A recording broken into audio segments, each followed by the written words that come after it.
दोस्तों अगर आप अभी तक फैंटेसी क्रिकेट, पोकर, रमी या किसी भी पैसे वाले गेम को खेल रहे थे तो आपको बताना चाहूँगा ये वीडियो आपके लिए है, क्योंकि भारत में 20 अगस्त से ये सारे गेम्स टोटली बैन हो चुके हैं। दोस्तों आज की इस वीडियो में हम बात करने वाले हैं भारत सरकार के द्वारा लाया गया एक बिल जिसका नाम है promotion and regulation of online gaming bill 2025। आज की इस वीडियो में हम बात करेंगे कि आखिर ये बिल है क्या और भारत सरकार के द्वारा ये बिल क्यों लाया गया है। दोस्तों जैसे कि आप जानते हैं कि ये जो बिल है वो यूनियन मिनिस्टर अश्विनी वैष्णव जी हैं, के द्वारा संसद में लाया गया। तो इसका की ऑब्जेक्टिव है क्या? सबसे पहले तो इसका ऑब्जेक्टिव है कि जो जितने भी रियल मनी गेम्स हैं उन पर बैन लगाया जाए। ऐसे सारे ऑनलाइन गेम्स जहां पर पैसे लगते हैं जैसे कि fantasy sports, poker, rummy, lotteries, betting apps, इन पर पूरी तरह बैन लगाया जाए। इसका सबसे पहला मोटिव यही था। दोस्तों इस बिल के द्वारा भारत सरकार जितने भी ऑनलाइन मनी गेम्स हैं उनको बैन करना चाहती है। दूसरा, जितने भी ई स्पोर्ट्स हैं उनको प्रमोट करना चाहती है और जितने भी ऑनलाइन सोशल गेम्स हैं उनको प्रमोट करना चाहती है। दोस्तों इस बिल के द्वारा भारत सरकार जितने भी ऑनलाइन गेमिंग सर्विसेज हैं,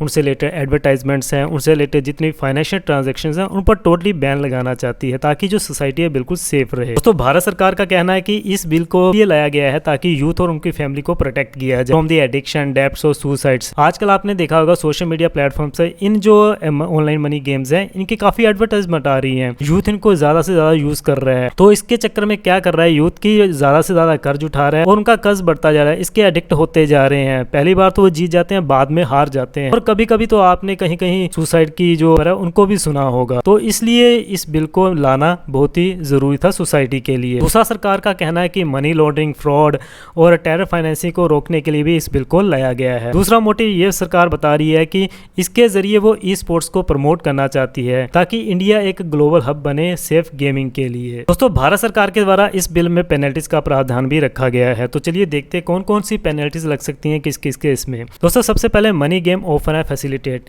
अगर कोई कंपनी इसको ऑफर करती है, फैसिलिटेट करती है तो उसके लिए उसको 3 साल की जेल हो सकती है, 1 करोड़ का जुर्माना लग सकता है। दूसरा, एडवर्टाइजिंग मनी गेम्स। अगर कोई क्रिएटर सोशल मीडिया प्लेटफॉर्म पर या कोई कंपनी जो इसको क्रिएट कर रही है उसको एडवर्टाइज कर रही है तो इसके लिए उसको 2 साल की जेल हो सकती है, 50 लाख का उसको फाइन लग सकता है। तीसरा, money transaction in money games. अगर ऑनलाइन मनी गेम्स से रिलेटेड कोई फाइनेंशियल ट्रांजेक्शन कर रहा है तो इसके लिए उसको 5 साल की जेल हो सकती है और 2 करोड़ का फाइन लग सकता है।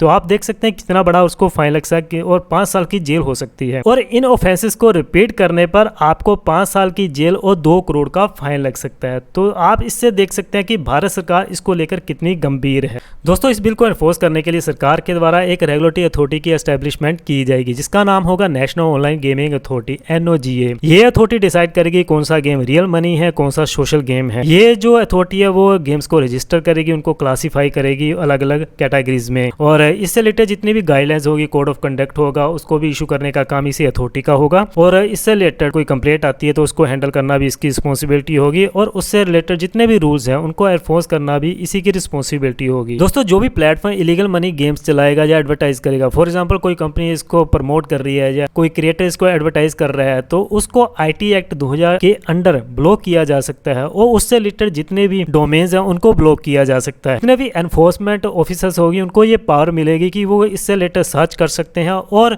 किसी को भी विदाउट वारंट अरेस्ट कर सकती है अगर वो इसको प्रमोट करता है, एडवर्टाइज करता है। जैसे कि आप देख सकते हैं Dream11, MPL, रमी, इनको लोग काफी यूज करते हैं। बट इस बिल के आने के बाद अगर इनको कोई प्रमोट करता है, क्योंकि ये रियल मनी गेम्स हैं, इनमें पैसा लगाते हैं यूथ और उस पैसे से वो कुछ मनी जीत भी जाते हैं बट कई बार तो वो हार भी जाते हैं। तो इस बिल के आने के बाद अगर इन गेम्स को, इन सोशल मनी गेम्स को कोई यूज कर रहा है, एडवर्टाइज कर रहा है तो उसको IT एक्ट 2000 के अंडर ब्लॉक किया जा सकता है। इससे रिलेटेड जितने भी डोमेन्स हैं उनको ब्लॉक किया जा सकता है। तो दोस्तों नेक्स्ट देखते हैं कि इसका इफेक्ट क्या होगा। दोस्तों इंडियन गेमिंग इंडस्ट्री का जो भारत में बिजनेस है 2023 के आंकड़ों के अनुसार वो है 23,000 करोड़ का और ये जो बिजनेस है वो तेजी से ग्रो कर रहा है और इसमें FDI भी इन्वॉल्व है। गेमिंग से रिलेटेड एक्सपर्ट ये बोल रहे हैं कि इस बैन से जॉब जा सकती हैं काफी सारी और जितने भी गेमिंग से रिलेटेड स्टार्टअप्स है वो इमीडिएटली बंद हो सकते हैं और लोग शिफ्ट हो सकते हैं ऑफशोर लीगल प्लेटफॉर्म पर, क्योंकि काफी सारे जो फॉरेन के प्लेटफॉर्म्स हैं ऑनलाइन सोशल मनी गेम्स के, वो भी हैं, तो लोग उन पर शिफ्ट हो सकते हैं। तो दोस्तों यहाँ पर एक लीगल चैलेंज भी हो सकता है, क्योंकि जो गैम्बलिंग रेगुलेशन है वो स्टेट के अंडर आती है, वो सेंटर के अंडर नहीं आती है, तो इससे जो स्टेट और सेंटर में एक कंफ्लिक्ट हो सकता है। तो चलिए लास्ट में एक समरी भी देख लेते हैं। इस बिल के अंडर रियल मनी गेम्स को टोटली बैन किया जाएगा। ई स्पोर्ट्स, एजुकेशन और सोशल गेमिंग को एनकरेज किया जाएगा। एक नेशनल गेमिंग अथॉरिटी बनेगा इसको देखने के लिए। हैवी पेनल्टीज लगेंगी, फाइन प्लस जेल, जो भी इसको वायलेट करेगा। इसका एम है कि यूथ को बचाना, इलीगल यूज रोकना और डिजिटल गेमिंग इनोवेशन हब बनाना इंडिया को वर्ल्ड के आगे। दोस्तों ये बिल ई स्पोर्ट्स और सेफ गेमिंग को बढ़ावा देने के लिए, इससे opposite real money gaming industry जो है उसको एक बड़ा झटका है। अब सवाल ये है कि ये कदम भारत में क्या गेमिंग की भविष्य को बदलेगा? आपकी क्या राय है? क्या पैसे वाले गेम्स पर बैन सही है नहीं? कमेंट सेक्शन में जरूर बताइएगा। Thanks for watching this video again.